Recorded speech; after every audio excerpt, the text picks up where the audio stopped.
So that concludes the how to do mineral or loose powder makeup. You're watching expertvillage.com, and my name is Jenny Carl. I'm a professional makeup artist in Los Angeles, and if you want to see any of my work or contact me, you can do that through my website, which is jennycarl.com. And just to go over what we did, I used a makeup line called Herbs of Grace, and it's a great little natural loose powder makeup line. It's all minerals, so it's good for your skin, and as you can see, it gives a really, really nice, flawless look. And so they come in loose powders, and they can be used wet or dry, and they can be used on eyes, lips, or cheeks, which is kind of a nice all-in-one. So if you're sick of your makeup line and you want to try the loose powders, it's a good way to go, herbsofgrace.com.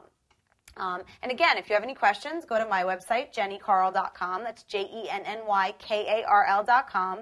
And you can see all of my other makeup how-tos on expertvillage.com. And there's also more to come, so stay tuned.